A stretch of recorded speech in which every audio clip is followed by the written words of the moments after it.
So ఇప్పుడు మరి మన డైరెక్టర్ కృష్ణమాచారి గారి మాటలు వినేద్దాము. ఇక్కడికి వచ్చిన మీడియా పెద్దలకి పేరు పేరున thank you so much sir. ఇక్కడ నుంచి మా సినిమాని మీరు సపోర్ట్ చేస్తూ రిలీజ్ అయ్యి హిట్ అయ్యే వరకు మీరు మాకు సపోర్ట్ చేస్తారని స్టేజ్ మీద నుంచి రిక్వెస్ట్ చేస్తున్నాను. ఇక్కడికి వచ్చినందుకు మళ్ళీ thank you so much sir. Teja సజ్జ గారు thank you so much sir. ఆయన ఈరోజు వచ్చి సపోర్ట్ చేయడం కాదు, సినిమా స్టార్ట్ అయినప్పటి నుంచి మాకు సపోర్ట్ చేస్తూనే ఉన్నారు. అది మాకు తెలుసు, సీనన్నకి నాకు.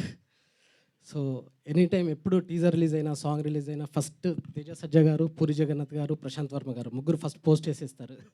మేము అడగకముందే వేసేస్తుంటారు. Thank you so much sir. మీ సపోర్ట్ ఇంకా ఇలానే కంటిన్యూ అవ్వాలని కోరుకుంటున్నాను. సినిమా ఇది ఒక రియల్ స్టోరీ.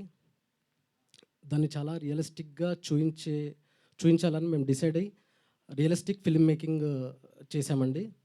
మీకు ఒక కొత్త ఎక్స్పీరియన్స్ ఉంటుంది. అండ్ డెఫినెట్లీ ఇందులో చాలా ఎమోషన్స్, ఎంటర్టైన్మెంట్ అండ్ ఎమోషన్స్ ఉంటాయి. అందరూ తప్పకుండా May 17th థియేటర్లోకి వెళ్ళి చూసి మా సినిమాని పెద్ద హిట్ చేయాలని కోరుకుంటున్నాను. అండ్ ఇది ఒక బాయ్ నెక్స్ట్ డోర్, అంటే మన కథ, మనకు తెలిసిన వాడి కథలా ఉంటుంది. ఈ సినిమాకి మన అమ్మా నాన్నల్ని ధైర్యంగా తీసుకొని వెళ్ళి చూపించగలిగే సినిమా సార్. ఫ్యామిలీ అందరు వెళ్ళి ఈ సినిమాని చూడొచ్చు.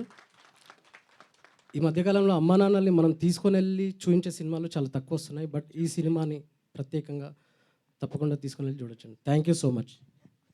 Thank you so much. రీసెంట్గానే హనుమాన్ వచ్చిందని చెప్తున్నారు.